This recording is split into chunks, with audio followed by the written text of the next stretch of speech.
இரண்டாவதாக புனித மதீனா முனவ்வராவுடைய ஹுத்பாவை ஹத்தீப் அப்துல் முஹ்சின் காசிம் ஹஃபிதுல்லாஹ் நிறுத்தினார். ஹுத்பாவின் தலைப்பு ரமலானுக்கு பின்னால் தொடராக அமல் செய்வது அல்லாஹ் மீது நாங்கள் வைத்திருக்கக்கூடிய நம்பிக்கையின் அடையாளமாகவும் அல்லாஹ்வுக்கு கட்டுப்படக்கூடிய ஒரு அம்சமாகவும் இருக்கிறது. அல்லாஹ் போன்ற நபி ஸல்லல்லாஹு அலைஹி வஸல்லம் சொல்லி தக்வாவை வலியுறுத்தியதற்கு பின்னால் அல்லாஹ்வுடைய அடியார்களே, காலங்கள் மாதங்கள் வருடங்கள் கடந்து கொண்டே இருக்கும். காலங்கள் இரவுகள் பகல்கள் கடப்பதன் மூலமாக படிப்பினை பெற வேண்டும். நாங்கள் ஷவ்வாலுடைய பிறையை ரமலானுடைய பிறையை கண்டோம். அதுக்கு பின்னால் இன்று பாருங்கள், ரமலானுக்கு பிரியாவிடை கொடுத்து அந்த காலங்கள் அப்படியே சென்று விட்டது. இவ்வாறே காலங்கள் சென்று கொண்டே இருக்கும். எனவே நீங்கள் ரமலானில் செய்த நல்ல அமல்களை சாலிஹான அமல்களை பாதுகாத்துக் கொள்ளுங்கள். அதே போன்று ஏதாவது தப்பு தவறு நடந்தது அதை நீங்கள் உள்ளத்தால் ஏற்றுக்கொள்ளுங்கள். அதுக்காக அல்லாஹ்விடத்தை பாவ மன்னிப்பு தேடுங்கள். அல்லாஹ்வுடைய அடியார்களே, எங்களுடைய முன்னோர் நீங்கள் அமல்களை செய்துவிட்டு திருப்தி அடைவதை விட அந்த அமல்கள் ஏற்றுக்கொள்ளப்படுமா இல்லையா என்ற பயத்தோடு நீங்கள் இருக்க வேண்டும். ஒரு அடியான் அமல்களை பூர்த்தியாக செய்யவும் வேண்டும், அமல்கள் ஏற்றுக்கொள்ளப்பட்டதா இல்லையா என்று அஞ்சவும் வேண்டும், பயப்படவும் வேண்டும். அல்லாஹ் குர்ஆனில் சொல்கிறான், அவர்கள் சில பேர் இருக்கிறார், அவர்கள் தானம் கொடுப்பார்கள், ஆனால் அவருடைய உள்ளம் நடுங்கி கொண்டிருக்கும். அவர்கள் அல்லாஹ்வுடைய பாதையிலே நல்ல விடயங்களுக்கு செலவழிக்கின்ற போது அவருடைய உள்ளம் நடுங்கி கொண்டிருக்கும். ஏன் நாம் அல்லாஹ்விடத்தில் திரும்பி போக இருக்கிறோமே, இது ஏற்றுக்கொள்ளப்படுமா இல்லையான்னு பயந்து கொண்டே சதக்காக்களை கொடுப்பார்கள். சூரா அல் முஃமினூன் 60வது வசனம். ஆயிஷா ரலியல்லாஹு தஆலா அன்ஹா நபி ஸல்லல்லாஹு அலைஹி வஸல்லம் கேட்டார், அப்படியானவர்கள் யார் ரசூலல்லாஹ்? மதுபானம் அருந்தி திருடக்கூடியவர்கள் அல்ல. நபி ஸல்லல்லாஹு அலைஹி வஸல்லம் இல்லை, சிந்திக்கக்கூடிய மகளே, அவர்கள் நோன்பு பிடித்து தொழுது சதக்கா கொடுக்கக்கூடியவரான என்றாலும் என்னுடைய அமல்கள் ஏற்றுக்கொள்ளப்படுமா இல்லையா என்று பயத்தோடு அவர்கள் அந்த அமல்களை செய்வார்கள். அவர்கள் நல்ல விடயங்களை விரையக்கூடியவர்களாகவும் நல்ல விடயங்களின் பக்கம் போட்டி போடக்கூடியவராகவும் இருக்கின்றனர். திருமதி இந்த செய்தி பதிவு செய்யப்பட்டிருக்கு. அதே போன்று அல்லாஹ்வுடைய அடியார்களே, நல்ல அமல்களுக்கு பின்னால் தொடர்ச்சியாக நல்ல அமல் செய்வது மிக சிறந்த ஒரு பழக்கமாகும். நல்ல அமல்களை தொடராக செய்வது, அதே போன்று காலங்களை பயன்படுத்திக் கொள்வது ஒரு முஃமினுடைய கட்டுச்சாதகமாகும்.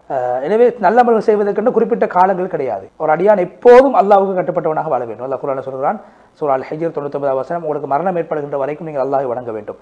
அஹ்மத் இப்னு ஹம்பல் ரஹ்மத்துல்லாஹி அலைஹி கேட்கப்பட்டது, எப்போது ஓய்வு, ஒரு மனிதனுக்கு எப்போது ஓய்வு?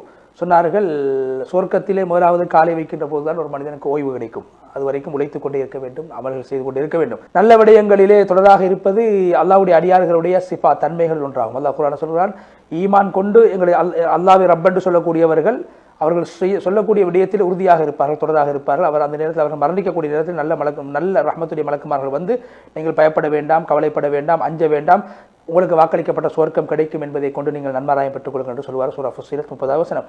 அல்லாஹ் தஆலா நபி ஸல்லல்லாஹு அலைஹி வஸல்லம் அவர்களை முஃமின்களையும் இஸ்திகாமத்தை கொண்டு ஏவிருக்கிறான். அதாவது அமல்களை தொடராக இருக்குமாறு ஏவிருக்கிறான். நபி ஸல்லல்லாஹு அலைஹி வஸல்லம் அவர்களை பார்த்து அல்லாஹ் சூரா ஹூத் 112வது வசனம், நபி உங்களுக்கு ஏவப்பட்ட பிரகாரம் நீங்கள் உறுதியாக தொடராக இருங்கள்.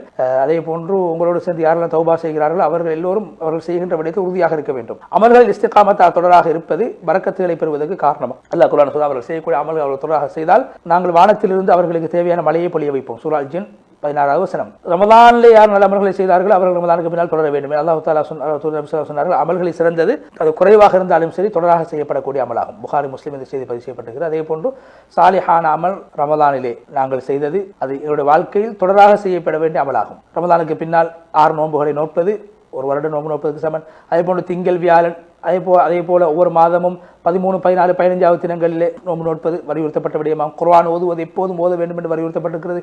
இரவு நேரத்தில் நாங்கள் நின்று வணங்க வேண்டும் என்று ரமலானில் மாத்திரமல்ல, ரமலானுக்கு பின்னாலும் தொடராக செய்ய வேண்டிய அமல். சதக்காவுடைய கதவு திறக்கப்பட்டிருக்கிறது. துஆ, ஒரு அடியானுக்கு துஆ இல்லாமல் வாழ முடியாது. எப்போதும் துஆ செய்யக்கூடியவனாக இருக்க வேண்டும். ஆனால் காலங்கள், இடங்கள், எந்த ஒரு அமலும் ஒரு முஃமின் செய்யாமல் இருக்கும் காலமெல்லாம் எந்த ஒருவரையும் காலங்களும் இடங்களும் பரிசுத்தப்படுத்த மாட்டாது. வெறும் காலங்களை கடப்பது சிறப்பு கிடையாது, காலங்களை பயன்படுத்திக் கொள்ள வேண்டும்.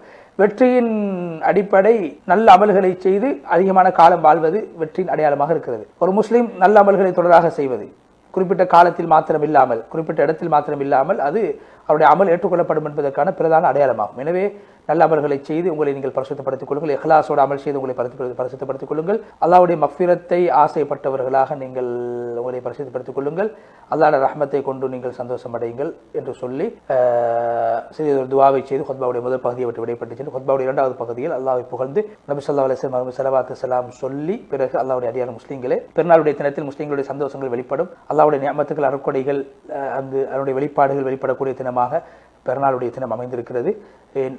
பரிபூர்ணமாக ஒரு மாத நோன்பு நோக்கக்கூடிய சந்தர்ப்பத்தை அல்லாஹ் எங்களுக்கு தந்தான். எனவே அதிலே சந்தோஷத்தை வெளிப்படுத்துங்கள்.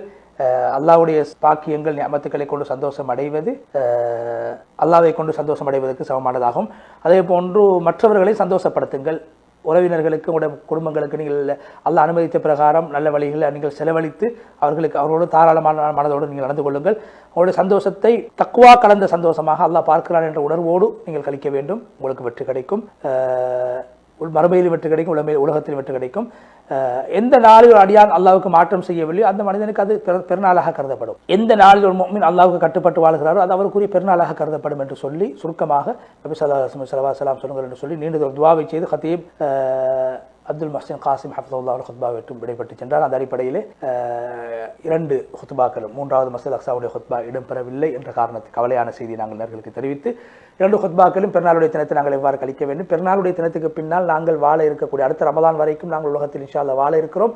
வாழ்கின்ற போது எந்த ரப்பை நாங்கள் ரமதானுடைய தினத்தில் வணங்கினோமோ, இந்த இஸ்லாத்தை பின்பற்றி வாழ்ந்தோமோ அதே இஸ்லாம் அதே ரப்பு கியாமத்துடைய நாள் வரைக்கும் எங்களுடைய வாழ்க்கையில் தொடர வேண்டும். அந்த அடிப்படையில் நாங்கள் அந்த அமல்களை இஸ்லாம் குறித்தான வழிகாட்டக்கூடிய நல்ல அமல்களை தொடராக செய்ய வேண்டும் என்ற விடயத்தை ஞாபகப்படுத்தி ஹத்தீப்மார்கள் ஞாபகப்படுத்தியதை போன்று அல்லாஹ் தஆலா நாம் செய்த நல்ல அமல்களை நல்ல பணிகளை ஏற்றுக்கொண்டு மௌத்து வரைக்கும் நாங்கள் செய்யக்கூடிய நல்ல அமல்களை தொடர்வதற்கான சந்தர்ப்பத்தை அவகாசத்தை நம் அனைவருக்கும் நசீபாக்குவானாக.